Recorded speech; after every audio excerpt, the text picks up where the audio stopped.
Hey guys, today I will show you how to save in Monster Hunter World. Unlike some games with manual saves, Monster Hunter World automatically saves your progress frequently, so you don't have to worry about losing your story, quests, or equipment upgrades. If you want to manually save the game, head into the character menu and go to the Systems tab, which is the rightmost icon. Scroll down and select Save, and a prompt will appear asking if you want to save your progress. Make sure you select Yes to store your current state. Quick tip: the game prompts you to save when you quit. There is nothing of value lost if you didn't save before quitting while in Astera. The game also autosaves after each hunt regardless of completion or failure.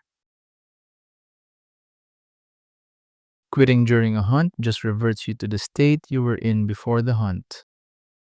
And that is how to save in Monster Hunter World. Thank you so much for watching.